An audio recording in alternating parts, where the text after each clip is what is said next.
আপনারা কি কখনো কাফনের কাপড়টা নিয়ে একটাবার ভেবেছেন? একটাবার কি ভেবে দেখেছেন যে কাফনের কাপড়টার সম্পর্কে?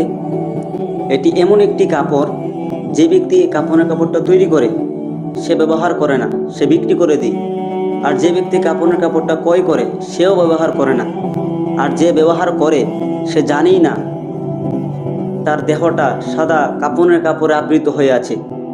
একটাবার ভেবে দেখুন, আমাদের প্রত্যেককেই কিন্তু একদিন এই সাদা কাফনের ভিতর ঢুকতে হবে। একটাবার ভেবে দেখুন, আমাদের সবাইকেই কিন্তু একদিন এই সাদা কাফনের ভিতর ঢুকতে হবে। আমাদের দেহে একদিন না একদিন কাফনের কাপড় লাগবেই। সেই কাফনের কাপড়ের জন্য আমরা কি প্রস্তুত হয়েছি? আমরা কি কবরের জন্য প্রস্তুত হয়েছি? যে যে যে অন্ধকার কবরে সাদা কাফনের কাপড় পরে যেতে হবে। একটাবার ভেবে দেখুন, আমরা কবরের জন্য প্রস্তুত হয়েছি কিনা, মৃত্যুর জন্য প্রস্তুত হয়েছি কিনা।